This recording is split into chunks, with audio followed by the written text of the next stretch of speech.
আসি যাই পুকুরে যে আমিও গোসল করি, ছাগলটারও গোসল করাই। এটা ধরে যদি এখন পুকুরের দিকে টান দেন কি করবে?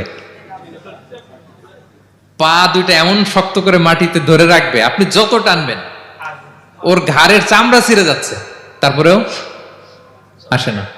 এরপর ছাগলগুলোর একসাথে রাখা কঠিন, একটা নেচে ওদিকে যায়, আরেকটা লাফ দেয় এদিকে, আরেকটা ওইদিকে।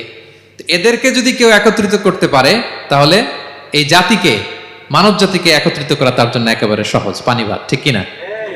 এজন্য আল্লাহ এই মানব গোষ্ঠীর উপর লিডারশিপ কায়েমের আগে ছাগল চড়িয়েছেন। এবং যারা মরুভূমিতে ছাগল চড়ায়, যে শেফার্ড গুলো, যেই রাখালগুলো, তাদের অনেক শক্তিশালী হইতে হয়। গায়ে শক্তি না থাকলে ছাগল চড়ানো যায় না, কিন্তু লাঠি নিয়ে হই হই করে পিছনে দৌড়াইতে হয়, নেকড়ের ছোবল থেকে ছাগলগুলোকে রক্ষা করতে হয়, বাঘ নেকড়ে এগুলো থেকে বাঁচাইতে হয়।